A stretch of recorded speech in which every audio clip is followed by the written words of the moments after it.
For me, Conte is trying to look for a new majority in the parliament. So we have few days, and he's going to try to have a new alliance with the same parties of his second government. Because if Conte is able to find a majority, it will be the third Conte government. So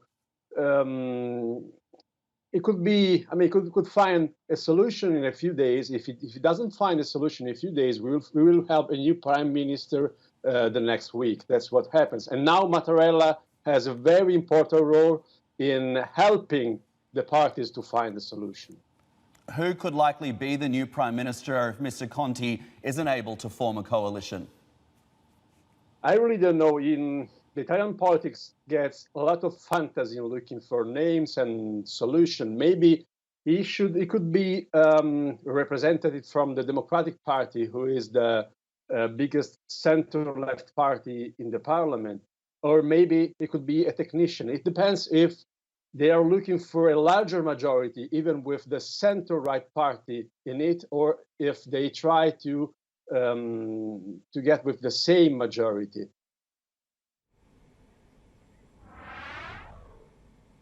And Mattia, when you look at the situation here, when it all boils down, this is an egotistical battle for control between two men at a time of great crisis in this country. The Italian people suffering through not only the impact of COVID, but also the deteriorating situation with the economy. Take us back. How did it actually get to this?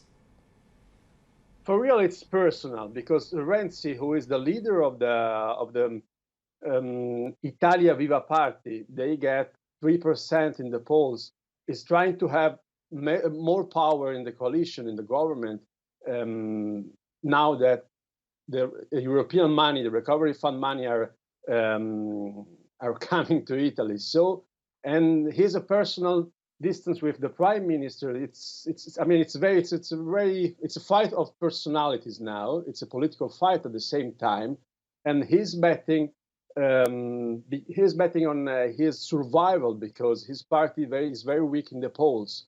And I don't know if it's a good bet for him. That's the point. So for sure we will have a new government in a few times, but maybe he will be weaker, even if Conte loses.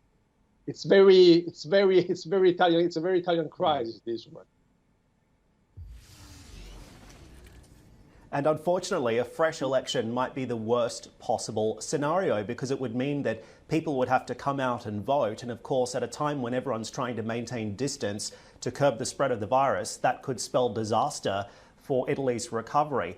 More broadly, though, what do you think this means for the European bloc? Do you see spillover consequences here? I'm pretty sure we are not going to vote. I'm pretty sure we are not.